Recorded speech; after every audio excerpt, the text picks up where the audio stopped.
2026 is going to be an awesome year. We got some pretty cool stuff coming up. First off, we got Foundations of Recovery. This is our flagship program. We're starting it in January. This is for anyone, man, woman, or couple who wants to come and reclaim their heart from shame, trauma, and betrayal. We start off with an education on all sorts of principles, give you the common language. We feed you from a fire hose in terms of all things recovery. It is such a great start to recovery. And we get at the roots of things, Tyler. This isn't like any other program. Like, this is our healing journey in process, and Foundations is where we begin. If you look at the value that you're getting there to kick off a good recovery with all of the right education, all of the right language, and a team to get you started while also being directed by Brannon and myself through the whole process, what a deal. So if you're interested, if you're struggling, if you've been wanting to do something for a long time, jump into this. This only comes around every so often, and we would love to have you there. Click the link in the description to sign up for it. And to make it even sweeter, we're also including a raffle for a free pass to the Radiant Dawn retreat. Anyone who signs up for Foundations will be added to the raffle for that free Radiant Dawn pass. If you're a man and you sign up for Foundations, your name still gets entered, and you can give that pass away if you win it to any woman that you want to. So what you're saying, Tyler, is if you sign up and participate in Foundations, you could possibly go to Radiant Dawn for free? That's exactly what I'm saying, which is crazy because Foundations by itself is already an insane value. Man, I sound so salesy. But it actually is awesome. So come to Foundations. And even if you don't come to Foundations, sign up for Radiant Dawn. It's beyond therapy, the best healing experiences that you can have. Click the link below and come join us. How do I move from drama to empowerment? Welcome to the Therapy Brothers podcast. I'm Brannon. I'm Tyler. We're brothers. We're therapists. And we know recovery. Bring your stories, your questions, your successes with real recovery.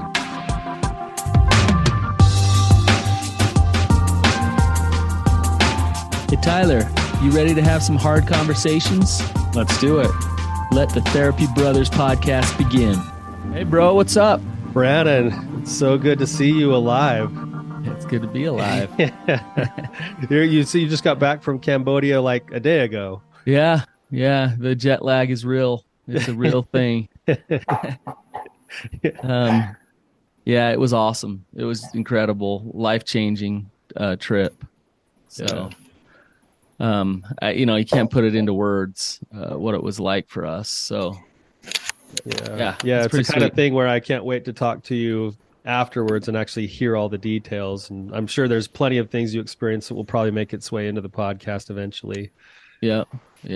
So, but it's good to be back. I'm glad to be here, ready to get rolling. So yeah, good. Well, I'm glad you're here. I'm sure our listeners are happy to have you back too, since they've been stuck with me for a couple of weeks. Whatever. I think they were tired of me a little bit. So it's probably good to have a break. Yeah. Well, let's get into it today. We got a guest calling in. Hannah, welcome to the show. Am I unmuted? I'm unmuted. Yeah. Hello. Yeah. Thank you for having me. Yeah. Hey, glad Hannah. you're here. Thank you. Why don't you just introduce yourself? Whatever parts of your story will be helpful for us to help you, and then ask your question. We'll get into it. Okay. Oh boy. So I love listening to your podcast. I was listening to it, and there was one about drama, and it was about the triangle of drama, and you can play the victim, you can play the persecutor, you could play the rescuer. And I recognized myself playing those roles and my family members playing those roles.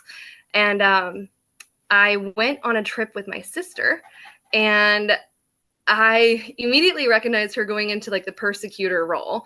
And I was like, oh, this is normally when I would go into the victim role. And so I was like, okay, I'm not doing that. And so the way that I handled it, I had this discussion, and I was like, look, like, it's not okay. You can't talk to me like that.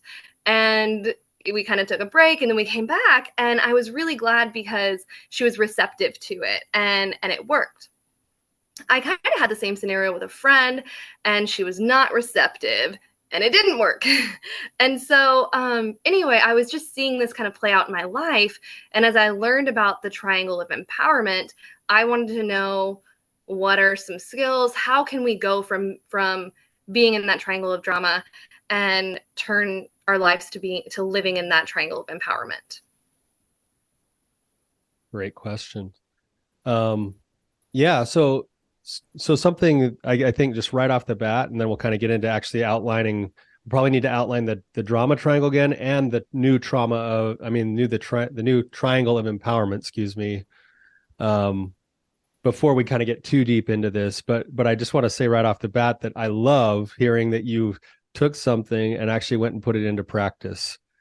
Like that's one of the hardest things to do, and that awkward application of that practice can be messy sometimes. And I just encourage you to, as you practice, make sure the measuring stick is not necessarily the outcome of what the other person does. Make sure the measuring stick is whether or not you stuck to the principles that you're learning. Does that make sense? Yes.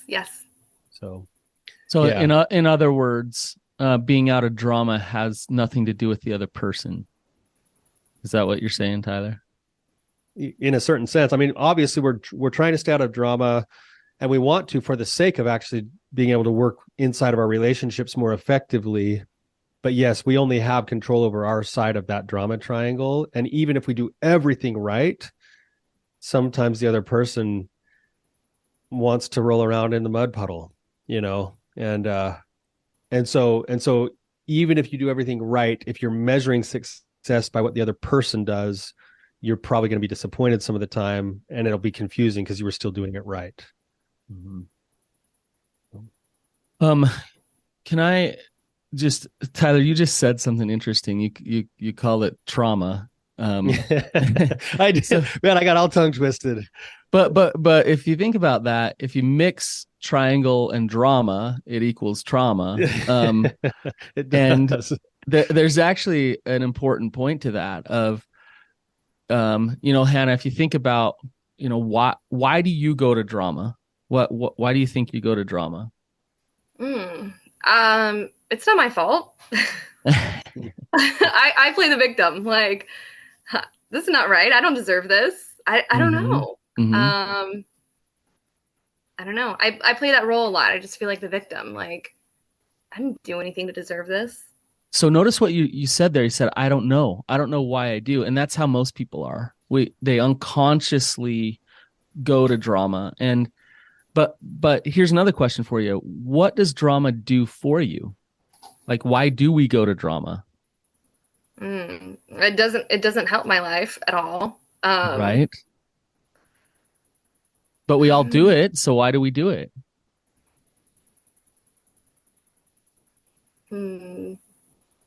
Reinforces the story we're telling about ourselves. It reinforces shame and all of the faulty core belief stuff. Like, it reinforces. Maybe it validates us. Okay. Yeah. Tyler, why do people go to drama? I think the way I kind of view it is like we're operating on like this normal adult level of functioning, and then something happens, and it's usually tied to our attachments or our shame or our fear about being seen in some ways, or we sense that we're losing control, and then we drop into a child's way of trying to get our needs met. So I can go and turn and like it's like just like hanging out with like our nieces and nephews. What this happened like several months ago. I was playing with one of them. We're all kind of in a group, and she wasn't having the game go the way she wanted it to. So what did she do? She turned around and went over to the corner and folded her arms. Was like, right? Like, why did she do that? She was making a protest because she was feeling like she wasn't being seen and she was losing control over the situation. And so she was actually trying to get her needs met, but it didn't really serve in the big picture. It doesn't serve us well because we actually end up pushing people away. But most of the time it's a way of trying to, it's a non-vulnerable way of managing relationships. Yeah. That's a great way to put it. So Hannah, think about Tyler's example there. The example was with a child. So as adults, we act like children all the time to try to get our needs met. And a lot of times it has to do with validation and attachment and all of those things. And it's actually pretty awesome that we have these ways to try to get our needs met. But the problem with it, what's the problem with it? Oh, it doesn't. I think one of the things that I learned and that helps me manage my shame about the dysfunctional ways that I've handled things is that I say, all right, maybe these things, I grew up in this dysfunctional family and these dysfunctional coping mechanisms with how I tried to handle things or get my needs met. Maybe they served me. Maybe they helped me then. Maybe they didn't. But that's what I had to do to survive that childhood. But now, and I created those coping mechanisms, but I can create new ones. I can create healthy ones. And that's what I want to do. I want to create healthy ones. I created something before, I can do it again, and I can figure out a healthy way and not a dysfunctional way to get those needs met. Okay. So how do you become conscious of your drama and your unhealthy behaviors? Because a lot of people are unconscious of it, right? Yeah. I think it starts for me, it started with awareness. And when I heard that podcast, just like being aware, like it just clicked. And I was like, I see it. And then once I become aware, I kind of start seeing it in other places. And then other people telling me stories, and I'm like, ooh, I think this is going on. Everywhere. Yeah, I kind of start seeing it everywhere. And then, I think it starts with awareness. And then the next step, applying. And that's where I'm kind of on rocky ground. I'm trying to figure out what to do. Go ahead, Tyler. Well, I was just going to say, Brannon, what we ought to do, because I think we're going to move into that what to do pretty quickly here. I think what we need to do, just for the sake of our listeners, is let's get both triangles, like this drama triangle we've talked about in the past. Let's do a very, very quick overview of the three parts of that. And then let's get the other three parts of, the inverse of the drama triangle out there too, so people can at least have that language rolling in their heads while we talk. Does that sound okay? Sure. So when we talk about the drama triangle, we end up dipping into that child mode and we go into three different roles. The main primary role that most of us go through first is the victim role, where somebody has done something and we feel justified to be the victim. The victim tries to get their needs met by getting other people to do for them what they can and should do for themselves.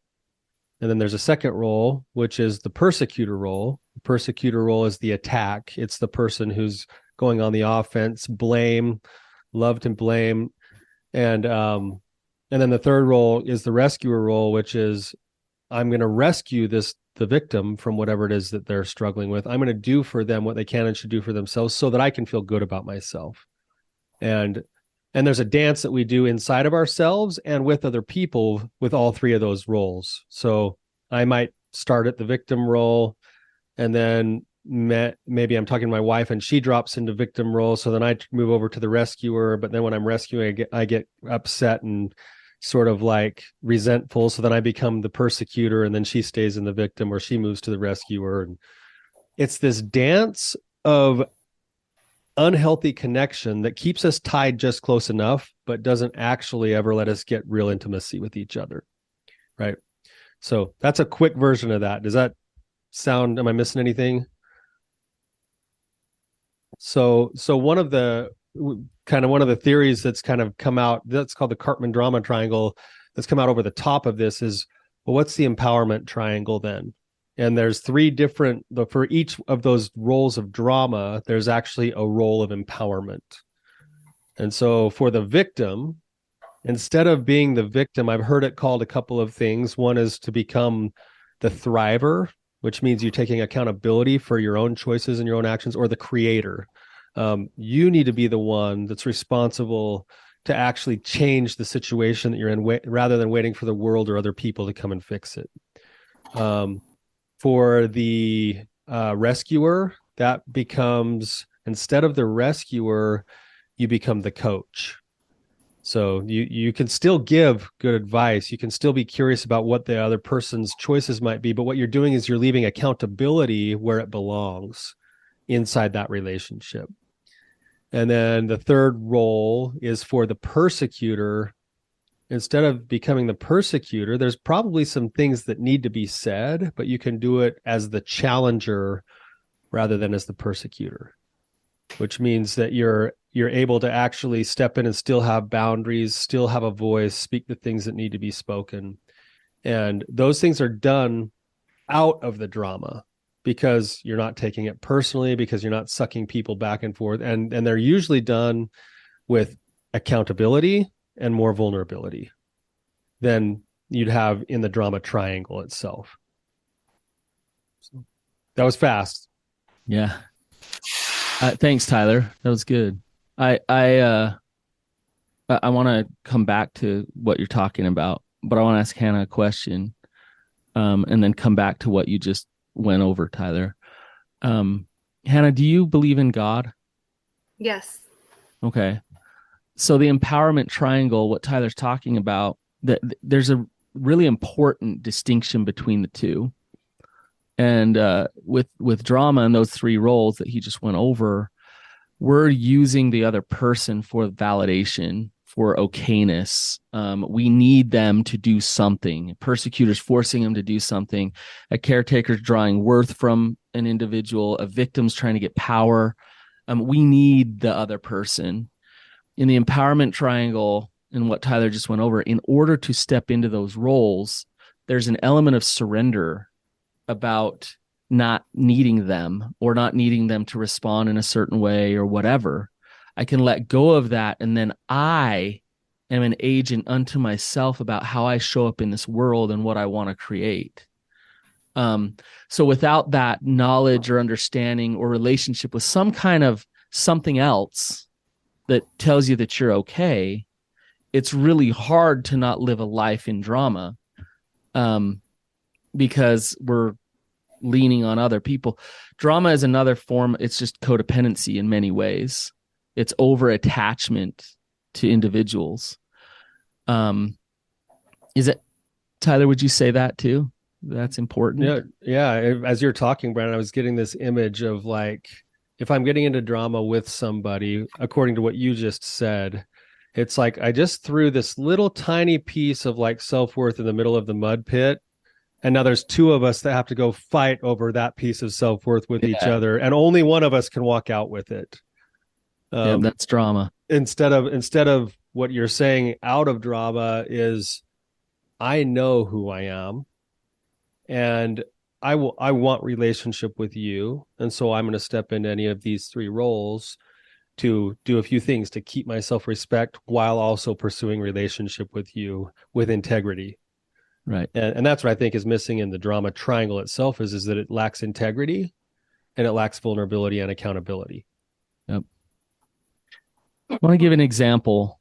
And Hannah, I want to see how you'll respond to this. So let's say I log on this morning and Tyler's like, "Oh, dang it. I was hoping you were going to die in Cambodia. Like you suck. Like I got to do this podcast with you again." Okay. So let's say he says that to me as I log on this morning. How do I avoid going to drama in that moment? What does that look like? Oh, man.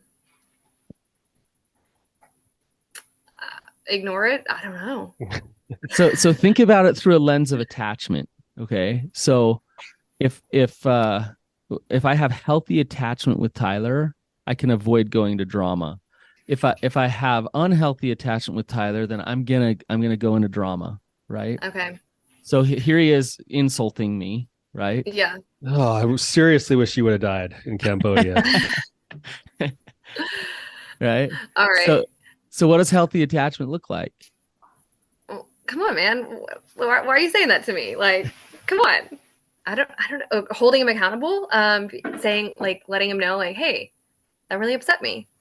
So my boundaries start on an internal basis, an internal level. Okay. So when Tyler says whatever he says to me, if I know that whatever he says has everything to do with him and nothing to do with me, then I'm able to listen to him. I'm able to say, "Oh, interesting. Like, why'd you say that?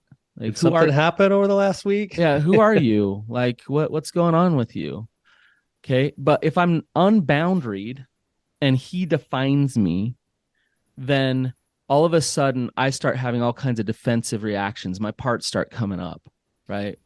So where I'm reading into things and why would he say such a thing, and I start to take offense.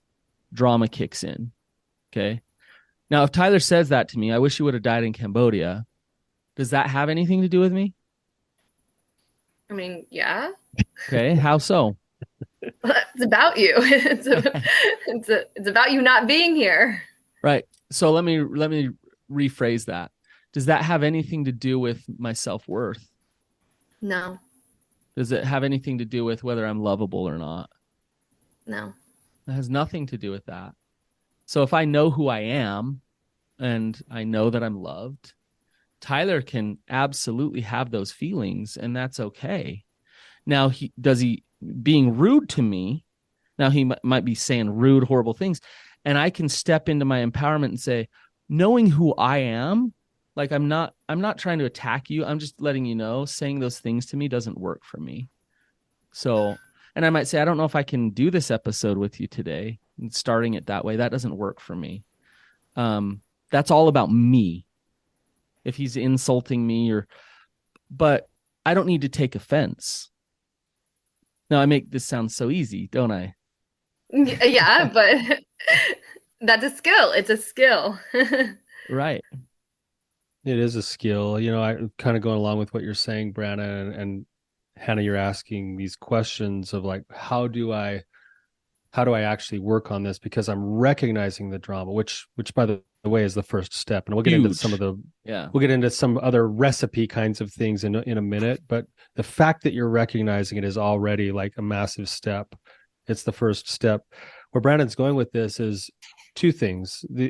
I had this written on my page as soon as we started talking here. Two things that I do for myself when somebody comes and does this. So Brannon comes to me and is like, same thing, like, Tyler, like, you're worthless. You suck, man. Bro. You're worthless. You suck. For me, there's two questions. Not two questions, two statements. One's a question, one's a statement. As soon as he says that, my first question, and this is empowerment, is it I?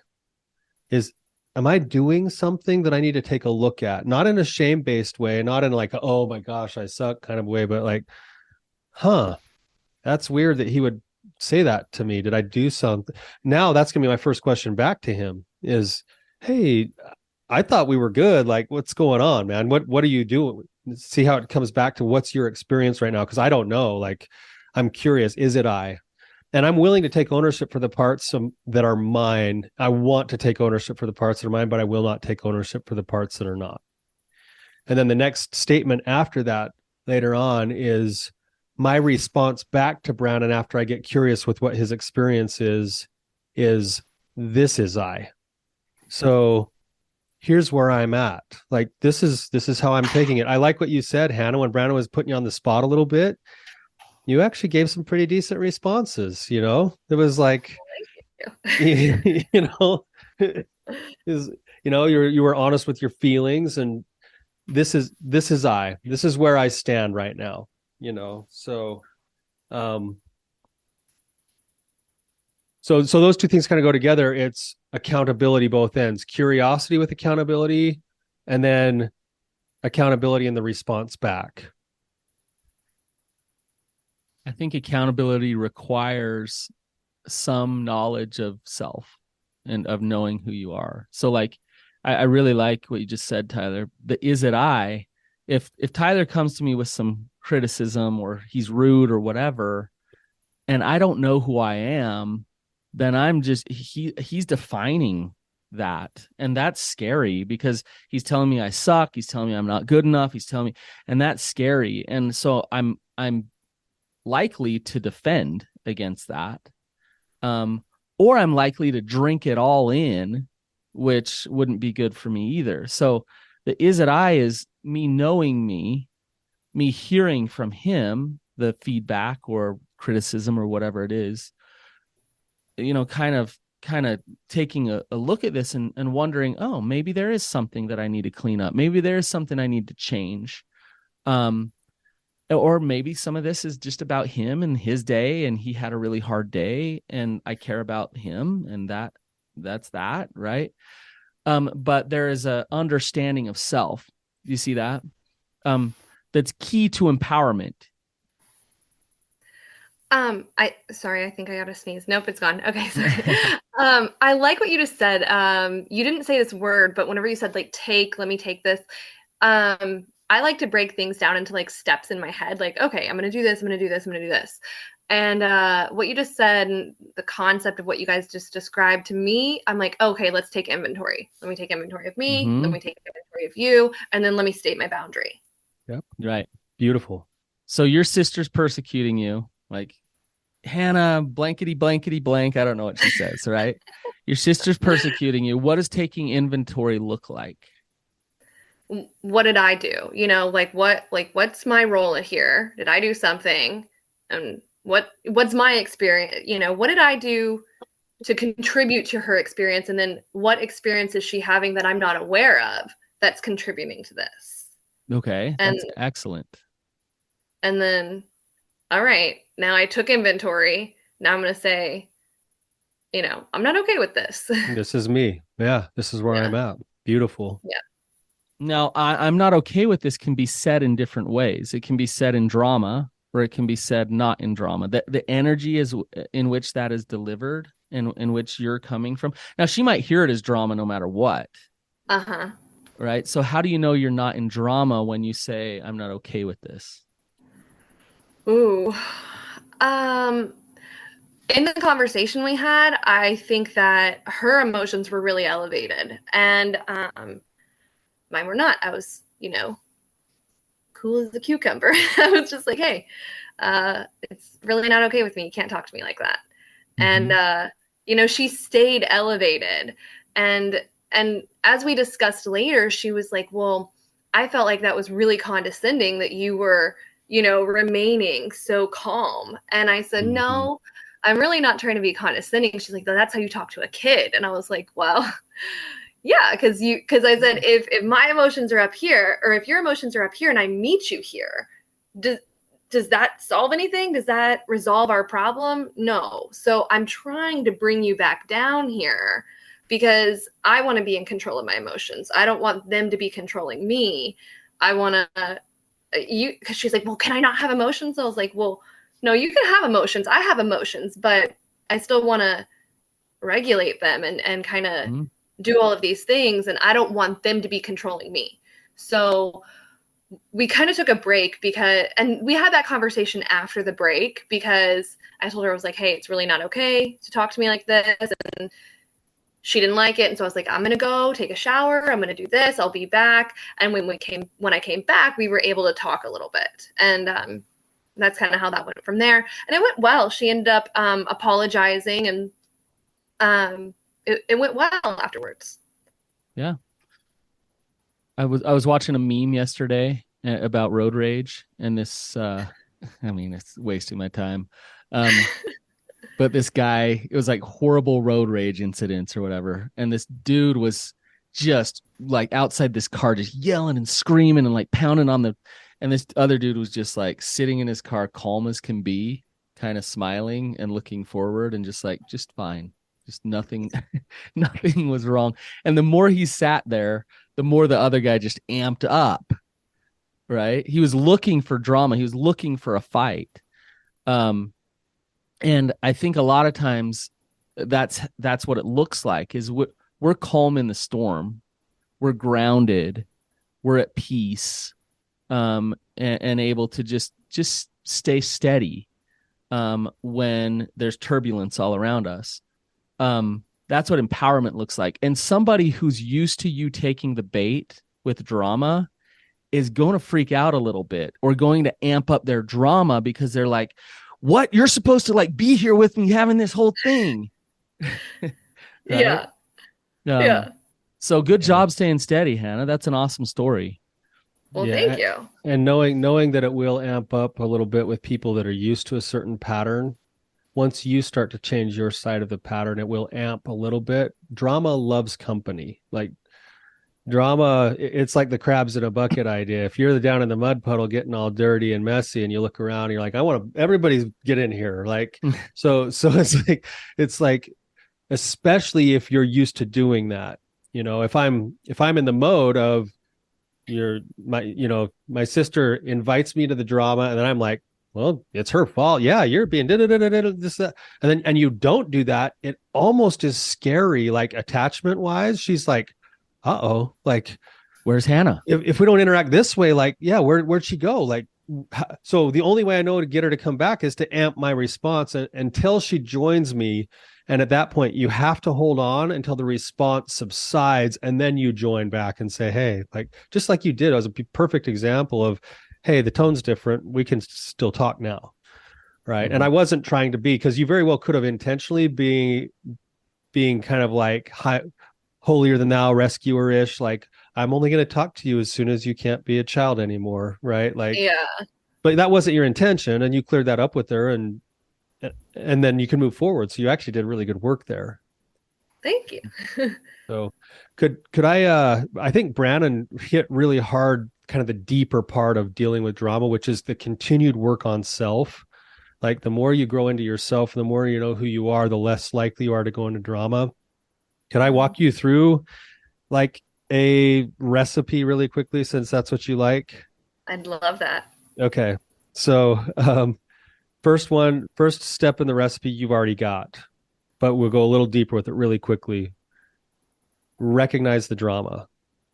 And you're going to recognize it in a couple of ways. One is recognize it in yourself, and recognize it in your physiology and in your thoughts, in addition to your behavior. So you might notice drama before you even say something you regret. If you kind of feel like, like, I know when I'm going into drama with my wife, my jaw clenches, my face starts to flush, my neck gets tight. And sometimes she'll be the one that says it before I do. She's like, uh-oh, Tyler, like, your jaw's clenched. You're like, I know now, if I recognize my jaw clenched, that I better not open my mouth, because it will be something I regret. Okay. Right. So each part of the drama will actually come with its own form of physiology a lot of the time. So maybe the victim feels heavy and pressed on, or I feel this kind of like weight on my shoulders, this emptiness in my chest. It's weird. My rescuer actually kind of feels like puffed up and prideful a lot of the time. Kind of like that holier than thou feeling, which I've been accused of by Brannon several times. That's like his. I won't say it. He's going to try to invite me to drama right now. So that's the first thing, is recognition, and recognize physiology, thoughts, and behaviors in both yourself and the other person. Right. Okay. I'm going to give you this, and it's going to be really hard to do in the moment, but the more you practice it, it becomes automatic. So go ahead, Brannon. Yeah. Little side note. I made the mistake, I would say, maybe, of teaching all my children about drama triangle. So now I'm being reflected back all the time of, oh, Dad, you're playing the victim, huh? Oh, thanks. Yeah. Look at you, martyr, victim.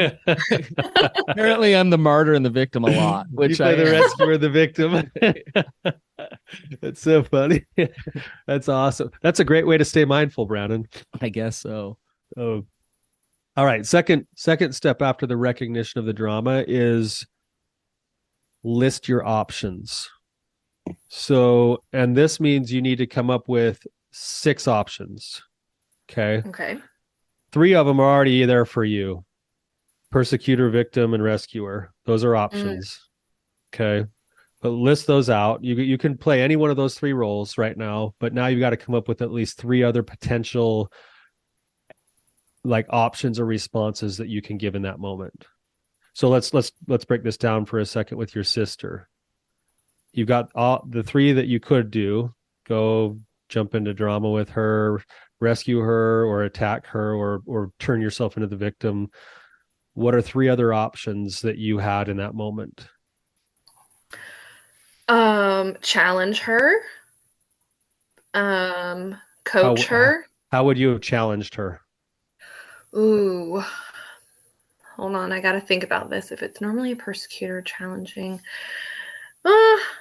I might have challenged her a little. The way that I did, so she told this story about me, and she thought, well, you don't have street smarts, you put us in danger. And that kind of gave her the validation. That story that she had about me gave her the validation to treat me badly. I was doing something to her, and so then she could treat me badly. So I think later I challenged her ideas, and I gave her a few examples of, hey, I actually do have street smarts, and here's a few examples. Okay, but so I could be I could challenge her, I could coach her, or creator, like create something new. Well, we finally got into our Airbnb, so that was our new, and that's where I decided to have the conversation. Those are the three options. Yeah. Okay, good. I think I kind of did all three. Yeah, it sounds like you did. I mean, this example that we're using, you actually did kind of, through the whole process, you ended up doing all three of those things in some ways. Yeah. Right. Yeah. So but that's the question is okay. So you came up with those, and you could come up with 4 more if you wanted. Those, you went with the 3 that are kind of the empowerment triangle part of it.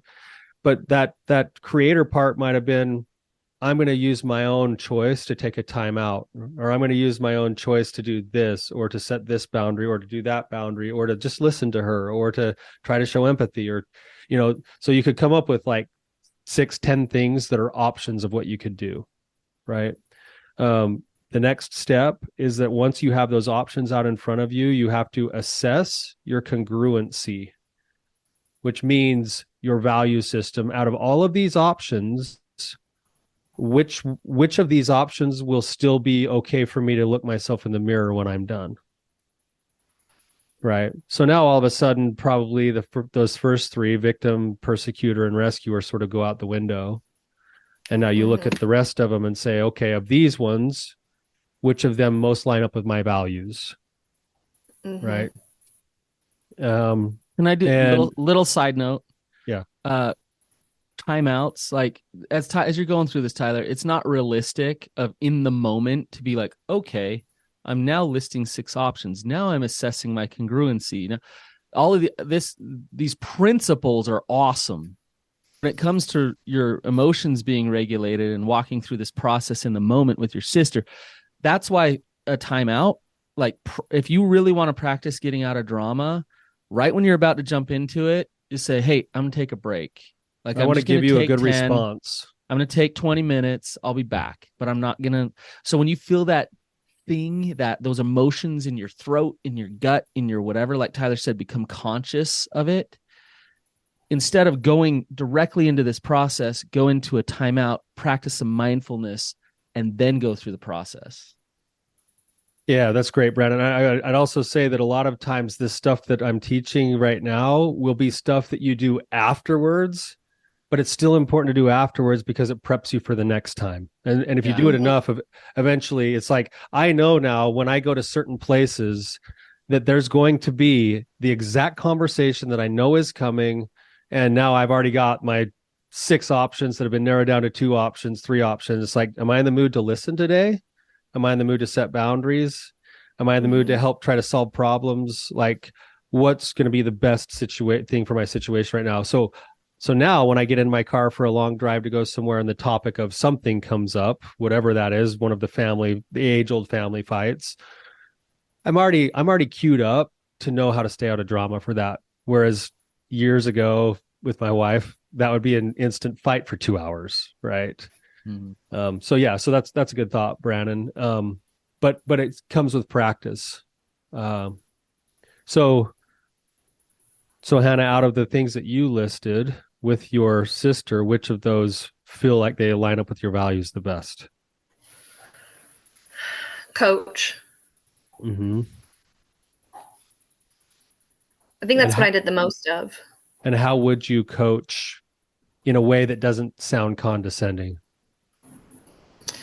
With empathy. I've been there. I mean, we've grown up in the same family, the same dysfunction. So I think it was also really big for me. I was really proud because, practicing these kinds of things are difficult, with friends or, the outside world, but with someone who you've practiced dysfunction with your entire life, that's a hard one to stop. Yeah. And so, yeah, but I think because we've also kind of practiced that dysfunction together our whole lives, it was like a big, like, whoa, what's going on? And I could be like, hey, look, like, I understand how you're feeling. Like, I get it. And like, we've done this dance before. And I know, just to be empathetic, I think. Okay. So the coaching isn't necessarily giving a bunch of advice. It's laced with empathy. Yeah. Okay, great. Excellent. So that's probably your best option that you've kind of come to. The next step after that is to acknowledge the risks of any of the options that still feel good. So what are the risks if you just listen? What are the risks if you try to coach? What are the risks if you offer empathy? What are the risks both to you and to the other person with your response? Oh, yeah. Right. Yeah. And if you acknowledge the risk and you know it's there and you can tolerate it, then that's an option that's still worth keeping. If you can't tolerate the risks, you're not really going to do it anyway, so you might as well get rid of it. Right? Yeah. And then the last part is to remember to own your own choice. Choose the best option, and as soon as you choose, get ready to start over at the top. Because it's probably, especially if you're working with somebody who's had a pattern that's been established, they're probably going to press on your response. And so you're going to cycle through that over and over again. So does it make sense? Yeah. What are your thoughts on any of this stuff, Hannah? I can't wait to use them. Yeah. Yeah, I think I also read a book called Crucial Conversations. And I think it's a lot about this. So this is a lot of kind of emotional regulation. And let me make sure it helps you kind of go through a process similar on assessing your options. What's going to be your best option? What outcome do you want from it? And how to go from there. And then I think that's interesting too, like, especially, get ready to have to make your option again, because you're going to have to, and sometimes you do, sometimes it's like, oh, let me do this at one after the next. And maybe in that circumstance with my sister too, maybe that's exactly what happened. Was I was like, okay, I did this one didn't work. Let me try this one. So I think maybe that's why I'm like, oh, I think I kind of played all of those roles, because I was like, well, I don't know if this one's working that well. Let me hop on over to the next one. I'm not sure I assessed the risk of all of my options before I jumped in. Sure. Which again, like Brannon's saying, in a moment, you're going to be like, you don't have time to do that. That's going to be probably done in the aftermath. But once you've got it down, you're going to, oh yeah, there's a reason why I told myself I'm not doing this anymore. I'm going to do this one instead or whatever. Like, yeah. Drama, just to kind of summarize this a little bit, it's really cool because it encompasses like everything that we do. It brings into play your attachment wounds, your relationship with God, your relationship with self, how well you regulate your emotions, how well you're conscious of yourself. What kind of communication skills do you have? And so to be empowered and to step into this, it takes a lot of work. There's a lot underneath this. And there's also a lot of dysfunction that we all have that we automatically go into this drama. And when somebody starts to get empowered and live out of drama, that to me is recovery, whatever we call recovery. That to me is somebody who knows themselves, who is strong, who is empowered. And so, yes, this recipe Tyler's giving, practicing it again and again, it's going to have deeper effects than just having better relationships. You're going to know yourself better. You're going to trust yourself. You're going to love yourself more because you're acting in self-compassion. And it's an awesome therapeutic process to start to live out of drama for yourself. You're actually going to get to know God better. Because yeah, drama is important. It's fun to talk about it because it brings in all of these things. And it's a really good training ground for recovery. So, did that summarize it? Yeah. What else is on your mind, Hannah? We're getting close on time here. Is there anything else pressing or other thoughts? No, I think this has been amazing and helpful. And yeah, I've been doing this self-work for a long time. And I'm glad to be here, to have this, awareness, and to be in a place where I'm getting there. I'm getting to use all of these. So it's great. Anna, there's nothing better for us than to hear somebody who listened to an episode and then actually had an experience with your sister and in your life, and of like, oh, like I learned this thing and now I'm applying it to my life.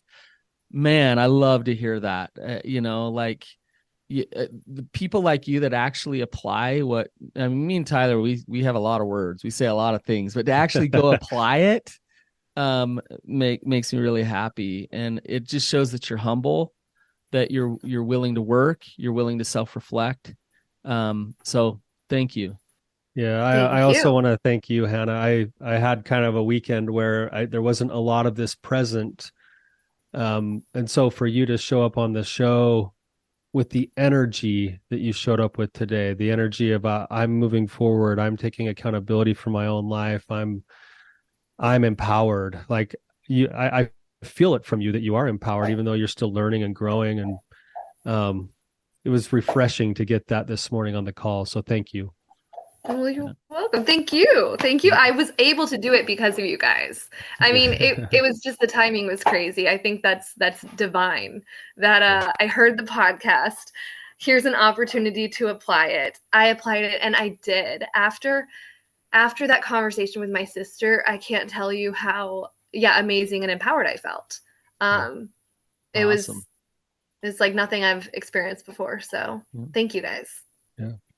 Well, thank you. Thank you for coming on the show. Thank you to our listeners for being here, and hopefully you're getting some value out of this. If you are getting some value and you want to throw a shout out to Hannah, the best way to do that is through our review process, because that's about the best way she could go and see some feedback, or you can send it to us and we try to pass it along. But thank you for being here, Hannah. Thank you. You guys have a great day. See you guys.